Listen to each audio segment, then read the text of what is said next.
Hello, Damcha. iPhone recharge to lôi khre. Adoi yaragadi Damcha na tha magi na taba tha hum ki to. Adu doi happy ko. Ai ngai doi ni ko. Thamage.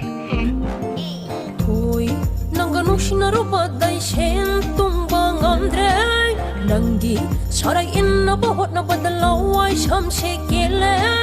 Thôi nanga nushinaru badai shen tumba ngamdre nangi sarai inna bahot na badalawai shamse kele. Amatang koi jabai phao pokchau bikara galairi mayam koi banoina kamdau bajat no.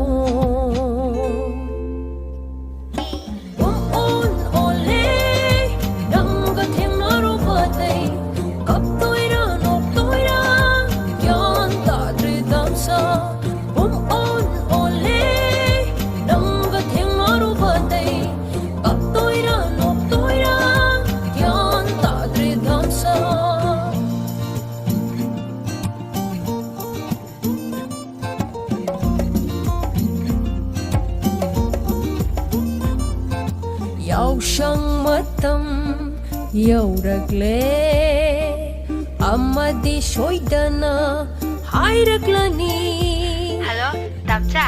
Akhoi thaban ki share thaliye. Ado mimi ki khangna badi loi la ga hamna gre. Ado Damcha sula o. Adu kone khari amna happy ko. Hera aishono pani kaino ne nangi maidi chopalaro. Nangi apa matahayo nangi Damcha laire. Thôi nangi apa matahayo nangi Damcha laire.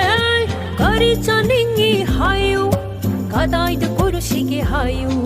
Kari chaningi hayo kadai de kurusige hayo.